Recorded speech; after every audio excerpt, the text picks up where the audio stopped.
In this video, I'm going to do something a bit different from what I'm usually doing in the videos where I go over Google Ads theory or I go over real client account audits.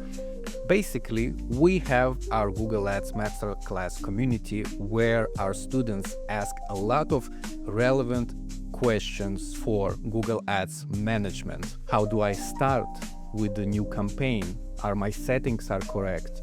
How do I do optimization within the first week?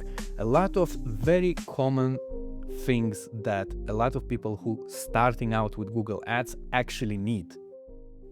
And in this video, I'm going to share with you very interesting questions from our community and then answer those questions, explain to you so you can apply it to your own campaigns. And I think this will improve your overall knowledge of Google Ads and help you become a better campaign expert.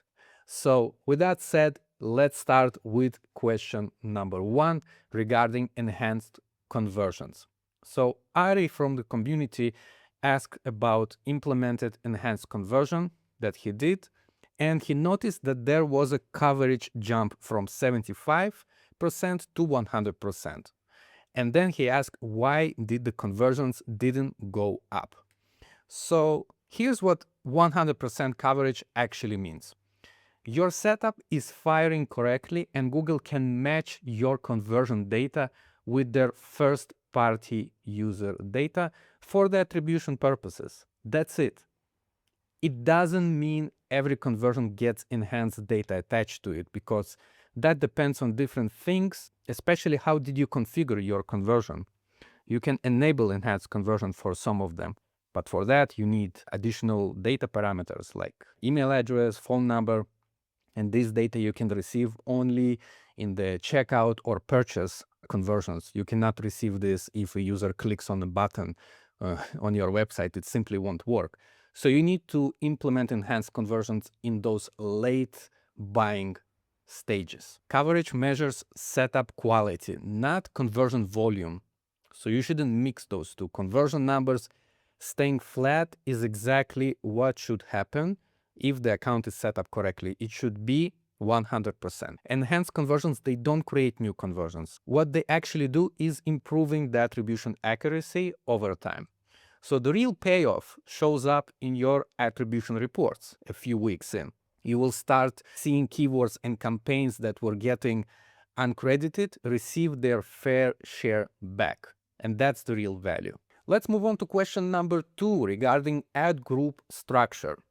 Rosie is a business coach setting up her first campaigns, and she asked whatever to keep long tail or short tail keywords in the same ad group, and whatever her structure makes sense. One ad group is for Business Coach UK and another for Soul-Led Business Coach. I want you really to stop thinking about keyword length because nowadays it's not an organizing principle. And the real principle is user intent. What is the intent behind each one of those keywords?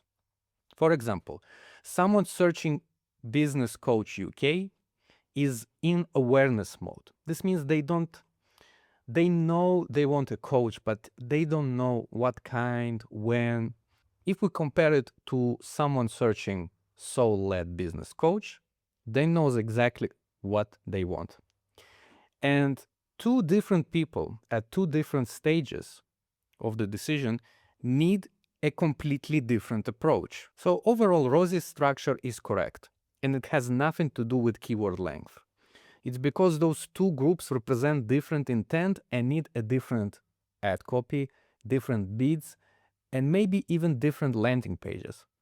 So one rule that holds across every account is the following. If you can't write the same ad copy for every keyword in a group, those keywords don't belong together. All right, let's move on to the last question. Should we use a lead form or call booking? Rosie also asked whether to optimize for lead form submissions or direct call bookings, which conversion is better, and whether she can run them together in the same account. So, first of all, yes, you can run both using campaign-specific custom goals. You can create 2 conversion actions, one for form submission, the other one is for call booking. And in each campaign settings, switch from account default goals to campaign specific and assign each campaign its own goal. And regarding the budget split, you can start with the majority of the budget, like 70%, on the lead magnet campaign and 30% on direct call booking.